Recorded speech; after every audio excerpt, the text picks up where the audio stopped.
छात्रों, स्वागत है आपका हमारे चैनल में। आज हम पढ़ने जा रहे हैं क्लास 12 का राजनीति विज्ञान का एक महत्वपूर्ण चैप्टर पर्यावरण और प्राकृतिक संसाधन। ठीक है, इसके कुछ हम वस्तुनिष्ठ प्रश्न देखेंगे और अति लघुत्तरीय प्रश्न देखेंगे। ठीक है, और लघुत्तरीय प्रश्न देखेंगे। ठीक है, तो देखिए पहला प्रश्न आपके सामने होगा। पहला प्रश्न देखिए क्या है। पर्यावरण सुरक्षा संबंधी पृथ्वी सम्मेलन कब हुआ? ठीक है, पहला प्रश्न है पर्यावरण सुरक्षा संबंधी पृथ्वी सम्मेलन कब हुआ था? ठीक है, तो इसका आंसर हो जाएगा 1992 में। ठीक है, हमारे चैनल में आए हैं तो लाइक शेयर सब्सक्राइब जरूर करिएगा। ठीक है, और हमारे साथ जुड़े रहिए, बिना स्किप किए हुए वीडियो देखिए। ठीक है, इसमें बहुत ही सारे इंपॉर्टेंट प्रश्नों का संग्रह ये है, मैं लेकर आया हूँ आपके लिए, खास करके आप लोगों के लिए। ठीक है, जो 12वीं के विद्यार्थी हैं, जो इस बार बोर्ड एग्जाम देने वाले हैं। ठीक है, 2026 में। ठीक है, चलिए देखिए दूसरा प्रश्न देखते हैं। दूसरा प्रश्न है क्योटो प्रोटोकॉल 1997 का संबंध निम्नलिखित में से किससे है? ठीक है, ऑप्शन देखते हैं। ऑप्शन क्या है? जलवायु संरक्षण से, वायुमंडल संरक्षण से, पर्यावरण संरक्षण से, वन संरक्षण से। ठीक है, तो इसका आंसर हो जाएगा पर्यावरण संरक्षण से। ठीक है, चलिए अगला प्रश्न देखते हैं। 3 नंबर प्रश्न है ओजोन परत का नुकसान निम्नलिखित में से किस गैस के ज्यादा उत्सर्जन से हो रहा है? Oxygen gas, chlorine gas, hydrogen gas, nitrogen gas. Ozone जो परत है वो उसका नुकसान कौन सी गैस से ज्यादा हो रहा है? ठीक है, तो इसका आंसर हो जाएगा क्लोरीन गैस से। ठीक है, क्लोरीन गैस से वो ओजोन परत की जो गैस का जो परत है वो छिद्र हो रही है। ठीक है, चलिए ओजोन परत के नुकसान, अगला प्रश्न देखिए। 4 नंबर प्रश्न है ओजोन परत के नुकसान से मानव में निम्नलिखित में से किस प्रकार के रोग हो सकते हैं? ऑप्शन देखते हैं। मस्तिष्क रोग, एड्स रोग, त्वचा कैंसर, किडनी संबंधी रोग। कौन सा रोग हो सकता है? इसका आंसर हो जाएगा त्वचा कैंसर रोग। ठीक है, चलिए अगला प्रश्न देखते हैं। 5 नंबर प्रश्न है क्योटो प्रोटोकॉल पर भारत कब हस्ताक्षर किया था? ठीक है, क्योटो प्रोटोकॉल पर भारत कब हस्ताक्षर किया? 1997 में, 1998 में, 2002 में, 2005 में। कब कब किया था? तो इसका आंसर हो जाएगा 2002 में किया था हस्ताक्षर। ठीक है, भारत उस प्रोटोकॉल पर भारत सिग्नेचर किया था 2002 में। चलिए अगला प्रश्न देखते हैं।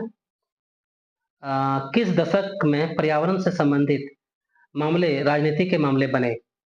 कौन से दशक में पर्यावरण के जो संबंधित मामले होते थे उनको राजनीतिक मामले में जोड़ा गया? कौन से वर्ष में? 1900 सॉरी, कौन से दशक में? 1960 के दशक में, 1980 के दशक में, 1990 के दशक में, 1950 के दशक में।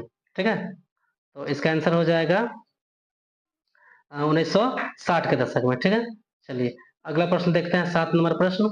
7 नंबर प्रश्न है पर्यावरण की सुरक्षा के लिए पहला अंतर्राष्ट्रीय सम्मेलन कहाँ हुआ था? ठीक है, Rio de Janeiro, Kyoto, Stockholm, Bali. कहाँ हुआ था ये पहला सम्मेलन पर्यावरण की सुरक्षा के लिए? तो इसका सम्मेलन हुआ था स्टॉकहोम में हुआ था। ठीक है, चलिए अगला प्रश्न देखते हैं। क्योटो प्रोटोकॉल जो था इस पर कब हस्ताक्षर हुआ था? ठीक है, तो 1997 में, 1992 में, 1998 में, 2000 में। इस पर कब हस्ताक्षर होना शुरू हुआ था? तो हो जाएगा 1997 में। ठीक है, 1997 में। चलिए अगला प्रश्न देखते हैं। 1992 में क्या प्रश्न है? 1992 में पृथ्वी सम्मेलन कहाँ हुआ था? 1992 में पृथ्वी सम्मेलन कहाँ हुआ था? ठीक है, Rio de Janeiro, Kyoto, Geneva, New York. कहाँ हुआ था? रियो डी जेनेरो में हुआ था। ठीक है, चलिए अगला प्रश्न देखते हैं। विश्व पर्यावरण दिवस कब मनाया जाता है? विश्व पर्यावरण दिवस कब मनाया जाता है? 10 मई, 5 जनवरी, 5 जून, 5 अगस्त। तो विश्व पर्यावरण दिवस कब मनाया जाता है? 5 जून को मनाया जाता है। ठीक है, चलिए अगला प्रश्न देखते हैं। विश्व की साझी समस्या कौन है? विश्व की साझी समस्या कौन है? वायुमंडल, समुद्री सतह, वायु अंतरिक्ष, उपयुक्त सभी। तो विश्व की साझी जो समस्या है वो क्या हो जाएगी? वो हो जाएगी उपयुक्त सभी। ये सभी समस्या होती है, वायुमंडल की समस्या, समुद्री सतह की समस्या, वायु अंतरिक्ष की समस्या और उपयोग, मतलब ये तीनों समस्या होती है। ठीक है, उपयुक्त सभी हो जाएगा इसका आंसर। ठीक है, मतलब सारे समस्या होती है विश्व की समस्या। चलिए अगला प्रश्न देखते हैं। ग्रीन हाउस गैस संबंधित है किससे? वैश्विक ताप वृद्धि से, विश्व बाजार से, वैश्विक व्यापार से, उपयुक्त सभी से। मतलब तो किससे संबंधित है भाई?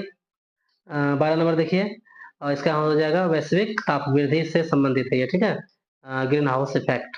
चलिए अगला प्रश्न देखते हैं। अगला प्रश्न है 13 नंबर। वैश्विक मामलों से सरोकार रखने वाले एक विद्वत समूह क्लब ऑफ रोम ने क्लब ऑफ रोम ने कब लिमिट्स, यहाँ पर थोड़ा सा स्पेस होता, चलिए कोई, कब लिमिट्स टू ग्रोथ शीर्षक से एक पुस्तक प्रकाशित किया था, ठीक है। चलिए 1962 में, 1972 में, 1982 में, 1992 में, कब किया था? तो हो जाएगा इसका 1972 में किया था, ठीक है। चलिए अगला प्रश्न देखते हैं। 14 नंबर प्रश्न है, किस दशक के मध्य में अंटार्कटिका के ऊपर ओजोन परत में छेद की खोज एक आंख खोल देने वाली घटना है, ठीक है। कौन से दशक में, ठीक है। 1960 के दशक में, 1970 के दशक में, 1980 के दशक में, 1990 के दशक में, कब की ये घटना है? कौन से दशक की?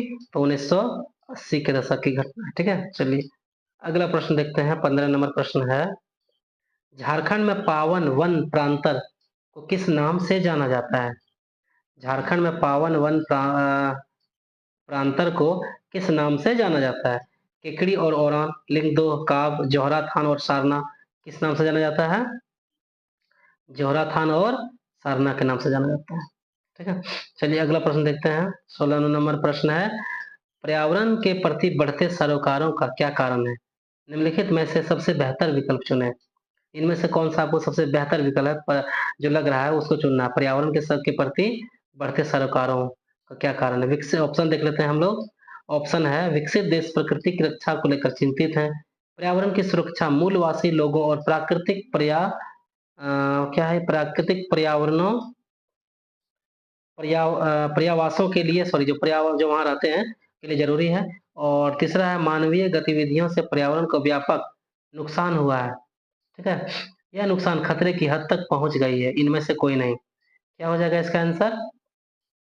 इसका आंसर हो जाएगा सी नंबर, कि मानवीय गतिविधियों से पर्यावरण को व्यापक नुकसान हुआ है और यह नुकसान जो है खतरे की हद तक पहुंच गया है, ठीक है। चलिए अगला देखते हैं। चलिए देख ले, अगला आ जाता है हमारा अति लघुत्तरीय प्रश्न, मतलब very short type question, VSQ, ठीक है, very short type question.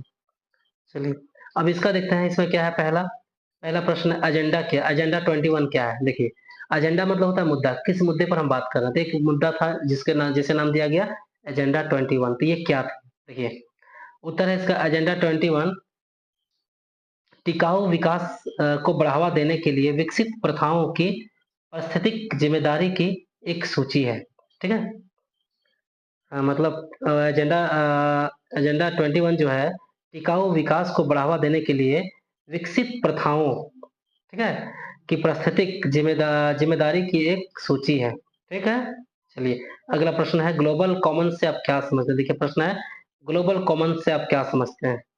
Global Commons क्या है? ग्लोबल, देखिए ग्लोबल कॉमन्स उन क्षेत्रों पर अंतर्राष्ट्रीय समुदाय द्वारा सामान्य शासन है जो किसी एक राज्य या प्राधिकरण के संप्रभु अधिकार क्षेत्र से के बाहर स्थित है, ठीक है।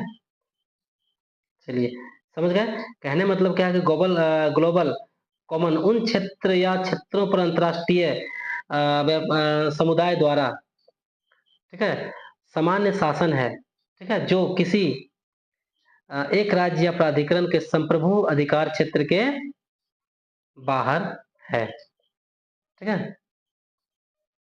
चलिए अगला प्रश्न है, साझी संपदा का क्या अर्थ होता है? साझी संपदा का क्या अर्थ होता है? देखिए साझी संपदा जो होती है एक ऐसी संपदा को कहते हैं जिस पर किसी समूह के प्रत्येक सदस्य का, मतलब प्रत्येक व्यक्ति का हक हो, स्वामित्व हो, ठीक है।